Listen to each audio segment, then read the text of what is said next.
अस्सलाम वालेकुम। आज का हमारा टॉपिक एपिस्टेसिस है जो कि बायोलॉजी के chapter number 22 variation and genetics से रिलेटेड है।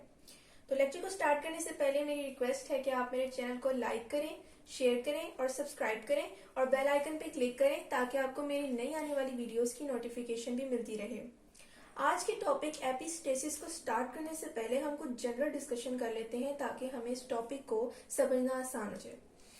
तो जीन से स्टार्ट करते हैं क्योंकि बात ही हमारी जेनेटिक्स पर है। तो हमें पता है कि जीन जो है बायोलॉजिकल इंफॉर्मेशन जिसमें मौजूद होती है वो एक बेसिक यूनिट है। डीएनए के अंदर सारी बायोलॉजिकल इंफॉर्मेशन स्टोर होती है एक सीक्वेंस में, जो बेसिस की फॉर्म में सीक्वेंस होता है जो लीनियर ऑर्डर में होता है। और उस डीएनए का जीन एक एक्चुअली एक पार्ट है जो कि उस बेस सीक्वेंस को कंप्राइज करता है। तो यहाँ लिख लेते हैं कि हमारी बेसिक चीज जो है वो एक जीन है और जीन हमारे पास क्या है, इज अ बेसिक यूनिट। ये हमारे पास एक बेसिक यूनिट है ऑफ बायोलॉजिकल इंफॉर्मेशन।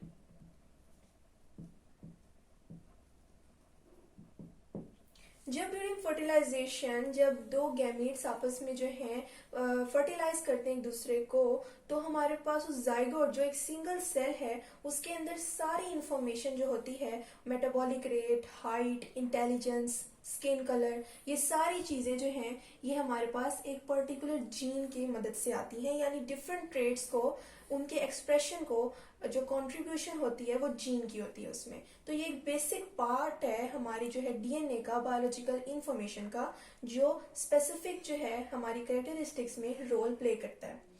दूसरा हमारे पास जो टर्म है जो हमें पता होनी चाहिए कुछ टर्म्स, वो है लोकस। ये सिंगुलर है, अगर प्लूरल हो तो लोकाई या लोसाई भी हम प्रोनाउंसिएशन डिफरेंट यूज कर सकते हैं। Most important thing is concept and spell. तो लोकाई हमारे पास या लोकस हमारे पास क्या होता है, ये अब हम इसको डायग्रामेटिकली देख लेते हैं कि फॉर एग्जांपल ये मेरे पास एक क्रोमोसोम है, ये होमोलोगस क्रोमोसोम है और इसके ऊपर इस जगह पर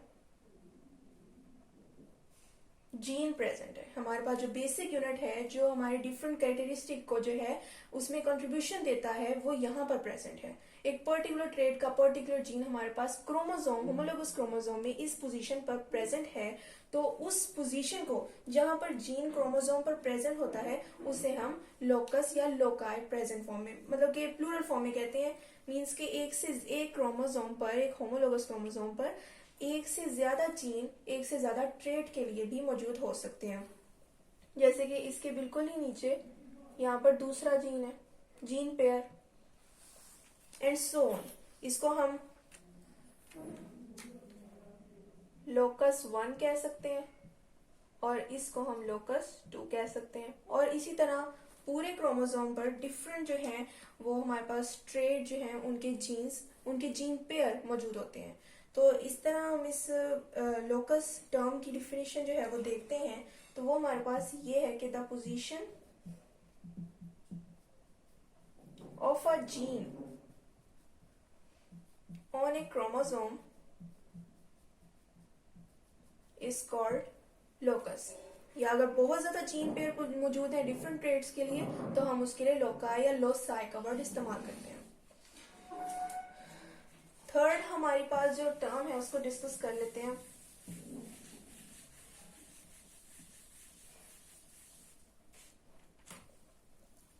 थर्ड हमारे पास है अलील।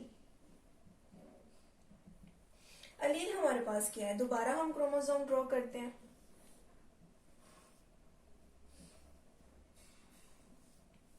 ये हमने क्रोमोसोम ड्रॉ किया और हमारे पास जो लोकाई है उसमें जाहिर है जीन पेयर मौजूद होते हैं।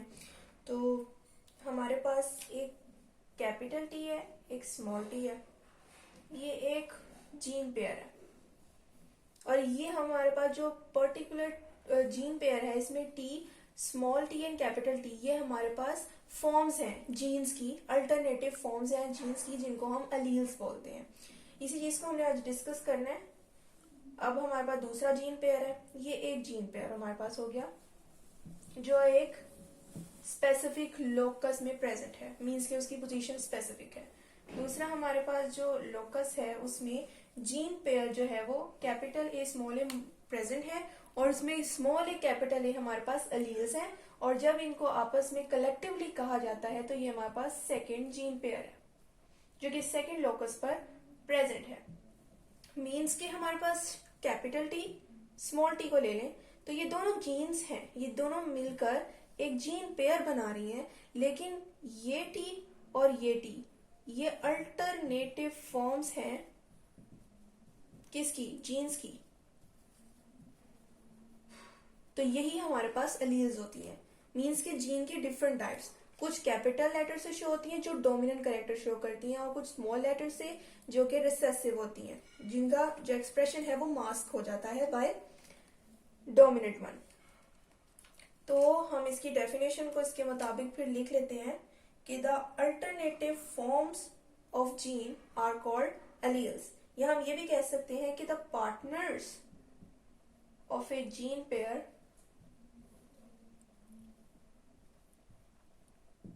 Are called alleles. मजीद हमने जो है वो इसकी डेफिनेशन को चेंज कर दिया ताकि आप लोगों को समझ आ जाए। तो ये हमारे पास थर्ड इसकी टर्म थी जिसको हमने जनरल डिस्कशन में देख लिया। अब हम थर्ड पे चलते हैं। थर्ड टर्म क्या है हमारे पास,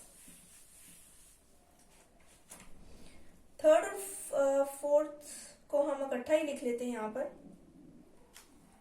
फिनोटाइप एंड जीनोटाइप। फिनोटाइप असल में हमारे पास अपीयरेंस होती है। यहां पर हम लिख लेते हैं कि दोनों टर्म्स जो हैं इनको एक्सप्लेन करना इजी है। Phenotype is the form of appearance of A trait. इसकी एग्जांपल देखिए बात बिल्कुल क्लियर हो जाएगी। मीन्स के किसी भी एक पर्टिकुलर ट्रेट की, या वो ट्रेट हाइट का है, या वो ट्रेट कलर का है, या वो ट्रेट इंटेलिजेंस का है, तो उसकी जो अपीयरेंस है एपेरेंटली जो हमें नजर आ रहा है, मीन्स के एक शख्स है उसका रंग बहुत सफेद है तो वो उसकी फिनोटाइप है कि वो सफेद है। और एक बंदा है उसकी इंटेलिजेंस जो है वो बहुत हाई लेवल की है और किसी की लो है, तो वो भी फिनोटिपिक जो है हमारे पास अपीयरेंस आ जाती है, तो इसको हम फिनोटाइप कहते हैं। एक हमारे पास फ्लावर है उसका कलर व्हाइट है तो वो व्हाइट कलर उसकी फिनोटाइप है। ये जीनोटाइप अब देख लेते हैं। हमारे पास जीनोटाइप जो है उसको हम ऐसे डिफाइन करते हैं कि genotype is a genetic complement, means के कॉम्बिनेशन ऑफ जीन्स।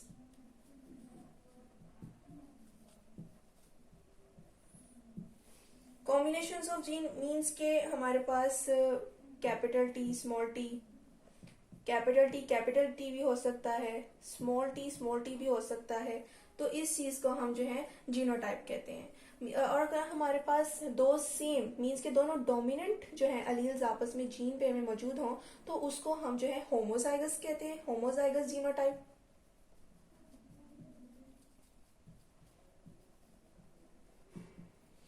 और अगर हमारे पास दो डिफरेंट जो है एलील्स एक जीन पेयर में प्रेजेंट हो तो उसे हम हेट्रोजाइगस जीनोटाइप कहते हैं। अब मजीद हम देख लेते हैं कि अगर दो डोमिनेंट प्रेजेंट है हमारे पास तो उसे डोमिनेंट होमोजाइगस जीनोटाइप बोलेंगे, और अगर दोनों रिसेसिव हैं यानी दोनों small letters lower case letter use हुए हैं उन दोनों एलील्स के लिए तो हम उसे कहेंगे रिसेसिव होमोजाइगस जीनोटाइप। और जिन ऑर्गेनिजम्स के जीन पेयर में होमोजाइगस जीनोटाइप होती है उन्हें होमोजाइगोट कहते हैं, और जिन ऑर्गेनिज्म में हेट्रोजाइगस जीनोटाइप होती है जीन पेयर में मौजूद उसको हम हेट्रोजाइगोट कहते हैं। तो ये हमारे पास कुछ बेसिक टर्म्स थी जो लेक्चर को स्टार्ट करने से पहले बताना जरूरी थी। अब हम अपने रियल टॉपिक की तरफ चलते हैं जिसका नाम एपिस्टेसिस है।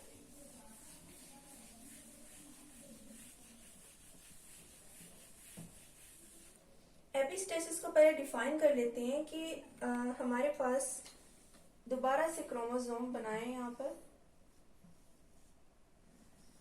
ये हमारे पास एक क्रोमोसोम है और फर्ज कर लें कि यहाँ पर एक जीन पेयर मौजूद है इस लोकस पर और वो कैपिटल ए समझ लें। कंसीडर कर लें और ये किसी और होमोलोगस क्रोमोसोम पर प्रेजेंट जीन पेयर को इन्फ्लुएंस कर रहा है, उसकी इफेक्ट को, चाहे वो ए कैपिटल ए है, कुछ भी हो सकता है। मीन्स के ये क्रोमोसोम जो क्रोमोसोम नंबर 1 है, ये इसके ऊपर इस लोकस पे, लोकस नंबर 1 पर मौजूद जीन पेयर का जो इफेक्ट है ये दूसरे क्रोमोसोम पर मौजूद डिफरेंट लोकस पर जीन पेयर के इफेक्ट को इन्फ्लुएंस कर रहा है। मीन्स के इंटरफेरेंस जो है यहाँ पर हमें नजर आ रही है। तो इस फिनोमिना को, जिनमें जीन्स की आपस में इंटरेक्शन होती है, इसे हम एपिस्टेसिस कहते हैं। तो हम इसे डिफाइन कर लेते हैं यहाँ पर कि when an effect caused by a gene pair at one locus, means के हमारे पास इस क्रोमोसोम की बात हो रही है कि एक क्रोमोसोम पर मौजूद जो है जीन पेयर एक लोकस पर मौजूद है, उसका इफेक्ट जो है इंटरफेयर कर रहा है, इंटरफेयर्स विद और हाइड्स, यानी कि उस पर गालिब आ रहा है और दूसरे को वो मगलूब कर रहा है, hides the effect caused by another gene pair at another locus। तो इस चीज को जो है वो हमने डिफाइन भी कर लिया कि ये जो क्रोमोसोम है इस पे प्रेजेंट एक स्पेसिफिक लोकस पर जीन पेयर का इफेक्ट दूसरे क्रोमोसोम पर डिफरेंट लोकस पर मौजूद जीन पेयर के इफेक्ट के अंदर इंटरफेरेंस कॉज कर रहा है, उसके इफेक्ट को मास्क कर रहा है और खुद अपीयर हो रहा है। तो ऐसे जीन इंटरेक्शन के फिनोमिना को हम एपिस्टेसिस कहते हैं। यहाँ पर काबिल गौर जो बात यह है कि हमें एपिस्टेसिस के फिनोमिना को डोमिनेंस के फिनोमिना के साथ बिल्कुल कंफ्यूज नहीं करना। डोमिनेंस क्या होती है इसको भी हम डिस्कस कर लेते हैं ताकि हमें वाज़ेह फर्क पता लग जाए कि इन दोनों टर्म्स में फर्क क्या है।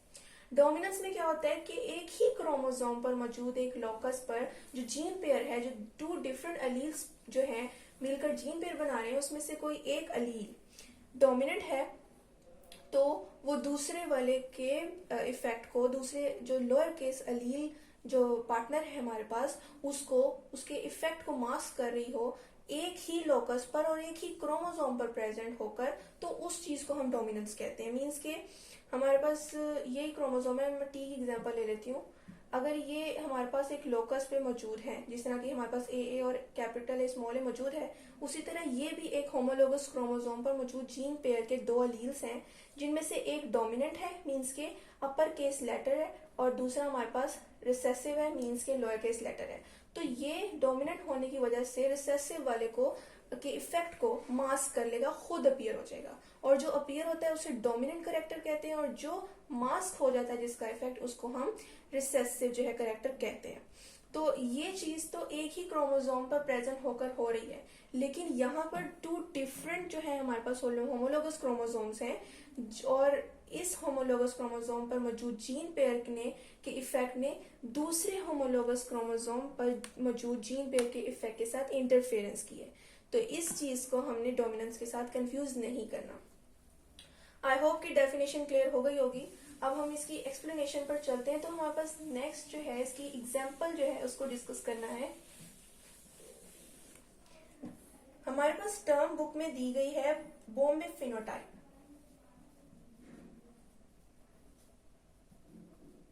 अब आपको फिनोटाइप का पता है कि ये अपीयरेंस को कहते हैं।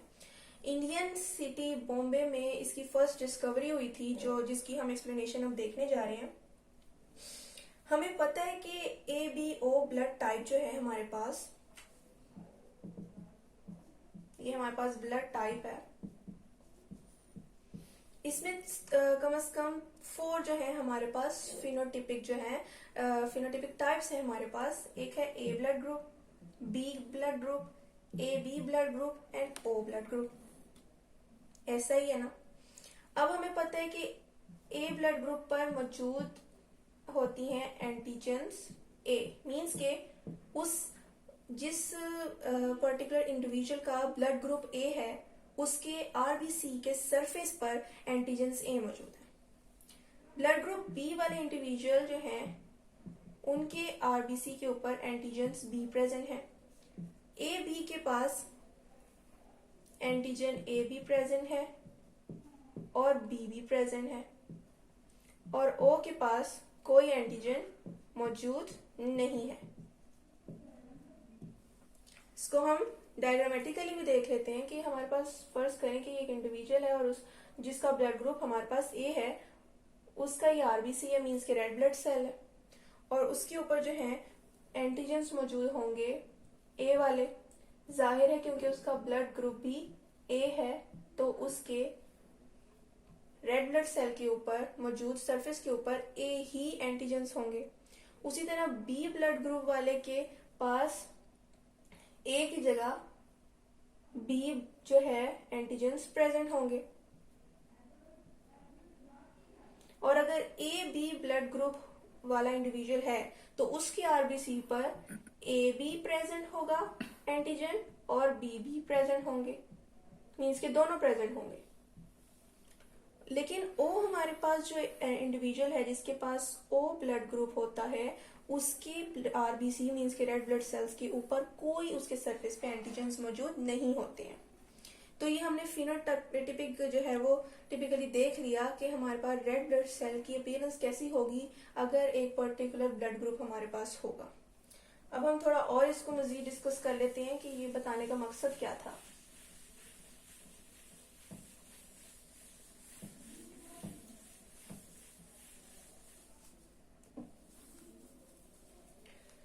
हमारे पास जो ये एंटीजन्स हैं, जो एंटीजन ए है और बी है, ये हमारे पास जो है अलील्स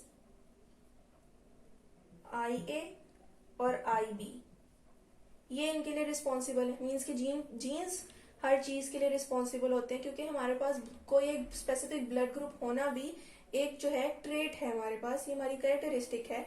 तो ये जीन जो है ये इस चीज के लिए रिस्पॉन्सिबल हैं कि हमारे पास कौन से एंटीजन्स मौजूद हों और फिर as a result of which हमारे पास कौन सा ब्लड ग्रुप मौजूद हो। तो ये जो हमारे पास ब्लड ग्रुप जो है उसकी कंट्रीब्यूशन के लिए जो लोकस होता है एबीओ लोकस, मींस के क्रोमोसोम पर मौजूद जो लोकस है उसकी डिस्कस कर रहे हैं हम, तो वो क्रोमोसोम नंबर 9 पर मौजूद होता है वो जीन। ये बात इंपॉर्टेंट है कि क्रोमोसोम 9 पर मौजूद हमारे पास जीन जो है वो रिस्पॉन्सिबल होता है ए बी एंटीजन्स बनाने के लिए, ताकि हमारे पास ए बी ब्लड ग्रुप आए। और साथ ही साथ हमारे क्रोमोसोम नंबर 19 पर एज सब्सटेंस प्रेजेंट होता है, या कह लें एज जीन प्रेजेंट होता है क्रोमोसोम नंबर 19 पर। फर्ज करें कि इंडिविजुअल है हमारे पास जिसके पास क्रोमोसोम 9 पर मौजूद जो है वो जीन्स मौजूद हैं आई ए और आई बी, जो हमारे पास एक स्पेसिफिक एंटीजन दे रहा है जैसे कि बी या ए, और वो जो है एंटीजन्स मींस कि अब वो बन चुके हैं तो वो सरफेस पे आरबीसी के सरफेस पे अटैच होने के लिए भी तैयार हैं। लेकिन अगर उसके पास क्रोमोसोम 19 पर मौजूद एज जीन प्रेजेंट नहीं होगा तो वो एंटीजन्स बन भी जाएं, जीन्स जो कि 9 क्रोमोसोम जिसके लिए रिस्पॉन्सिबल है वो उस आरबीसी के सरफेस पे अटैच नहीं हो पाएंगे, क्योंकि एज जीन जो है ये रिस्पॉन्सिबल है for the attachment of a particular gene means antigen on A RBC surface. इसको हम एक्सप्लेन कर लेते हैं डायग्रामेटिकली दोबारा कि हमारे पास है ये आरबीसी, ये एंटीजन हमारे पास एंटीजन ए फॉर एग्जांपल हमारे पास मौजूद है, लेकिन इसकी सरफेस के साथ अटैचमेंट के लिए हमारे पास एज जीन मौजूद ही नहीं है, तो ये इसके साथ अटैच ही नहीं हो पाएगा। मींस के कुछ इस तरह हमारे पास अपीयरेंस होगी इसकी ए ए ए ए एंड ए, अटैच नहीं हो पा रहे हैं, और इसी तरह ये फिर डिस्ट्रॉय हो जाएंगे क्योंकि इनके साथ ये अटैच ही नहीं हो पाएंगे, तो फिर ये एक जगह पर स्टिल नहीं रह सकते। तो फिर इस तरह इस जो पर्टिकुलर इंडिविजुअल है उसका फिनोटिपिकली ब्लड ग्रुप जो है वो ओ हो जाएगा, क्योंकि हमने अभी डिस्कस किया कि ओ ब्लड ग्रुप वाले इंडिविजुअल के पास कोई एंटीजेंस उसके आरबीसी के सरफेस पे अटैच ही नहीं होता। तो यहाँ पर भी वही केस आ गया, बेशक इस इंडिविजुअल के जीन्स में मौजूद ऐसे थोड़ी करेक्टरिस्टिक्स थी जो एंटीजेंस ए बनाए, मीन्स कि उसका ब्लड ग्रुप ओ नहीं है जीनोटिपिकली, लेकिन फिनोटिपिकली वो ओ कहलाएगा क्योंकि ये एंटीजेंस बनने के बावजूद उसके सरफेस के साथ अटैच नहीं हो रही हैं, ये आरबीसी के सरफेस के साथ अटैच नहीं हो रही हैं, जिसकी वजह से वो बने या ना बने वो फिनोटिपिकली मीन्स की अपीयरेंस से वो ओ ही कहलाएगा। लेकिन जीनोटिपिकली मीन्स के जेनेटिक बेसिस पे हम देखें तो उसके जीन्स में ये चीज है कि वो ब्लड ग्रुप ए के एंटीजेंस बनाए। अब हम देख लेते हैं कि एज जीन का आखिर इसमें ऐसा क्या रोल था कि हमारे पास ये एक जीन के ना होने की वजह से क्रोमोसोम 19 पर एंटीजेंस होने के बावजूद सरफेस से अटैच नहीं हुए आरबीसी के, और ब्लड ग्रुप फिनोटिपिकली हमारे पास ए की बजाय ओ हो गया। एज जीन जो है ये प्रिकर्सर के तौर पे काम करता है जो सब्सटेंस एज बनाता है, सब्सटेंस एज बनाता है हमारे पास, और ये एक एंजाइम प्रोड्यूस करता है जो कि एक शुगर को ग्लाइकोप्रोटीन जिसको कहते हैं वो प्रिकर्सर के साथ इंसर्ट करता है और आरबीसी के साथ अटैचमेंट के लिए इन एंटीजन को हेल्प देता है। लेकिन जब यही मींस के ग्लाइकोप्रोटीन प्रिकर्सर में शुगर को इंसर्ट करने के लिए जो है एज सब्सटेंस प्रेजेंट ही नहीं होगा, तो एंटीजेंस बने या ना बने फिनोटिपिकली चेंजेस आएंगी। लेकिन अगर ये एज जीन जो है ये तो डोमिनेंट है ना, अगर रिसेसिव हो तो रिसेसिव होकर ये शुगर मॉलिक्यूल को ग्लाइकोप्रोटीन में इंसर्ट नहीं कर पाएगा क्योंकि ये रिसेसिव हो जाएगा, और हमें पता है लोअर केस लेटर रिसेसिव है और इसका एक्सप्रेशन मास्क हो जाता है, जबकि डोमिनेंट अपर केस लेटर का एक्सप्रेशन अपीयर होता है। तो ऐसे इंडिविजुअल जो है वो उनका साइट ऑफ अटैचमेंट जो है फॉर एंटीजन ए या एंटीजन बी जो है वो लैक हो जाएगी, और एंटीजन ए और एंटीजन बी दोनों कोई भी हो सकते हैं, वो आरबीसी के सरफेस के साथ एडहेयर नहीं हो पाएंगे, तो फिर उनका आरबीसी जो है वो ए और ई एंटीजेंस को लैक करेगा, जिसकी वजह से वो फिनोटिपिकली ओ हो जाएंगे, और जीनोटिपिकली लेकिन वो ए या बी ही होंगे क्योंकि उनके पास वो जीन प्रेजेंट है। तो ऐसे हमारे पास जो फिनोटाइप होती है उसे हम बॉम्बे फिनोटाइप कहते हैं। तो ये था आज का हमारा लेक्चर जिसमें हमने देखा एपिस्टेसिस को, और साथ ही साथ उसके एक्सप्लेनेशन में हमने ए बी ओ टाइप में बॉम्बे फिनोटाइप को डिस्कस किया। तो मुझे उम्मीद है आपको ये समझ लगी होगी। ये सिर्फ एक एग्जाम्पल थी, इसको हमने थोरोली डिस्कस किया और एपिस्टेसिस से ही रिलेटेड थी। फिर भी कोई क्वेश्चन हो तो आप कमेंट में पूछ सकते हैं। मैं फिर बताते चलूं कि आप मेरे चैनल को लाइक करें, शेयर करें और सब्सक्राइब करें, और बेल आइकन पे क्लिक करें ताकि आपको नई आने वाली वीडियोस की नोटिफिकेशन मिलती रहे। शुक्रिया, अल्लाह हाफिज।